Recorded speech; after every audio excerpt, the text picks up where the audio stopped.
I need a clarification. I'm not so sure about it. The Jews believe in the Old Testament, is it? And the Christians don't follow the Old Testament. What is the logic behind this?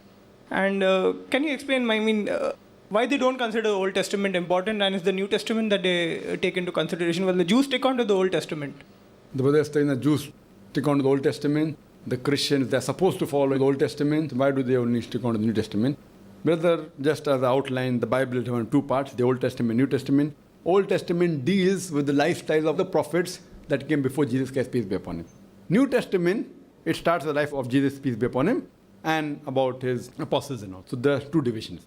Now, the Jews are supposed to follow the Torah, the Psalms, everything that's there. That is the complete Old Testament. So Jews are sticking to that. Now, as far as the Christians are concerned, theoretically they have to follow both. If they don't follow both, the whole Christianity will fall apart. Why? Because whatever is in the New Testament, it is based on the Old Testament. The prophecy of Jesus Christ, peace be upon him, they claim that he is God, so whatever they claim. So their claim is only supported by the prophecy of the Old Testament, which we disclaim. We say these prophecies are about the prophet coming, not about a God coming. Based on the Old Testament is the New Testament built. Without the Old Testament, the New Testament on its own doesn't have any value. So many of the Christians don't know about this. So theoretically, without the Old Testament, for Jesus Christ, peace be upon him, says in the Gospel of Matthew, chapter number 5, verse number 17 to 20, think not that I have come to destroy the law and the prophets. I have come not to destroy but to fulfill. Till heaven and the earth pass away, not one jot or tittle can pass away from the law until all be fulfilled. And whosoever shall break one of the least commandments shall be called least in the kingdom of heaven. And whosoever shall keep the commandments and teach the same shall be called great in the kingdom of heaven. Unless your righteousness exceeds the righteousness of the scribes and the Pharisees, in no way shall you enter the kingdom of heaven. So according to Jesus Christ, unless you are not more pure than the Jews, unless you don't follow all the laws and commandments of the Jews, you cannot go to paradise. So if you take out the laws of the Jews, how can you go to paradise? So according to Jesus Christ, peace be upon him, the New Testament is built on the Old Testament. So theoretically, they have to follow. If they don't follow, they cannot be a good Christian. They cannot enter paradise. So they have to. Sorry?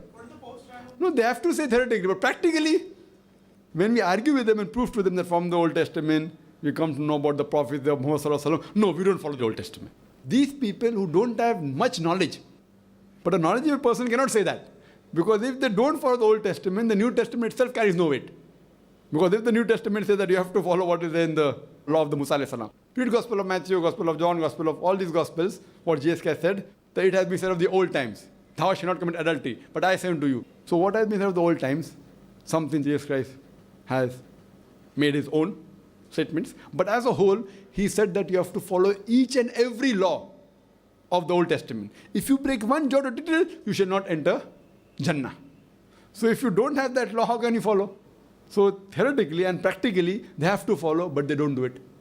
So theoretically, they may give importance, but practically, when you argue with them, those who have less knowledge, then they say, okay, we only follow New Testament. So we can even prove about Muhammad sallallahu alaihi wasallam from the New Testament. We can prove Jesus Christ was not crucified, peace be upon him, from the New Testament. So if you are well-versed with comparative religion, even without the Old Testament, you can get convinced about Islam from the New Testament, if you are well-versed. But actually, practically, they have to follow both. Hope that answers the question.